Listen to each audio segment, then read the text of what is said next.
Hey everyone, welcome back. Today, we're tackling a super practical topic: how to change your debit card on Apple Pay in 2025. Whether you're upgrading your card, it's expired, or you just want to switch for security reasons, this quick guide will have you sorted in no time. Apple Pay makes managing your payments seamless, and updating your card is easier than ever with the latest updates. So, let's dive right in and get you set up.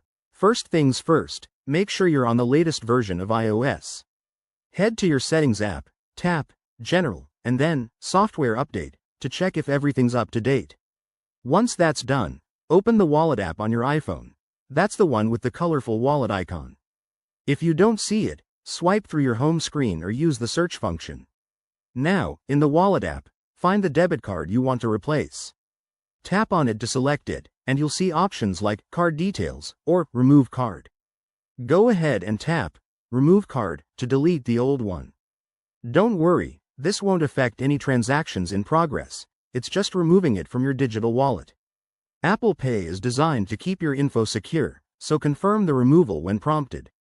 Next, to add your new debit card, tap the plus button in the upper right corner of the Wallet app.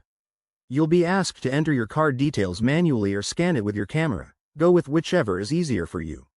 Enter the card number, expiration date, CVV, and your name as it appears on the card. Apple might ask for verification, like a code sent to your bank's app or a quick Face ID scan, so keep an eye on that.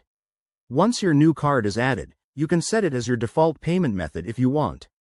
Just go back to the card in Wallet and tap Make Default. Test it out by making a small purchase or using Apple Pay at a store to ensure everything works smoothly. And remember, if you run into any issues, Apple's support resources or your bank's helpline are great places to turn.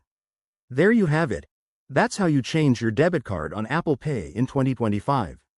It's a straightforward process that keeps your finances secure and up to date. If you found this helpful, give it a thumbs up, subscribe for more tech tips, and drop a comment if you have questions. Thanks for watching, and I'll see you in the next video.